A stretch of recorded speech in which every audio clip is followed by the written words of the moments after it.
نئی جوتی کے اندر مجھے وہ سکون نہیں ملا تھی، دولت جو شہرت تھی اس کے اندر مجھے وہ سکون نہیں ملا جس قدر سکون مجھے حضور علیہ السلام نے جب میرے سینے پر ہاتھ رکھا، اس قدر مجھے سکون ملا جو دوسری کسی چیزوں میں نہیں ملا۔ پھر یہی نوجوان سے پہلے قیمتی لباس پہنتا تھا،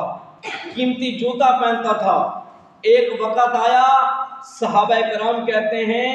جب حضرت مصعب بن عمیر اسلام لے کے آئے، ایمان لے کے آئے، تو مصعب بن عمیر کے جو بدن پر کپڑا ہوتا تھا وہ جگہ جگہ سے پھٹا ہوا کرتا تھا۔ اور ایسے دن بھی ہم مصعب بن عمیر کے ہم نے دیکھے کہ اس کے پاؤں کے اندر جو شخص قیمتی جوتا پہنتا تھا اس کے پاؤں کے اندر جوتی نظر نہیں آتی تھی۔ احد کی جنگ کے اندر حضرت مصعب بن عمیر شہید ہو گئے، تو ان کے لیے جو کفن منگوایا گیا، حضرت امیر حمزہ بھی تھے، حضرت مصعب بن عمیر بھی تھے۔ کہتے ہیں اگر اس سے منہ لپیٹا جاتا، منہ پر وہ کپڑا آتا تو پاؤں سے نکل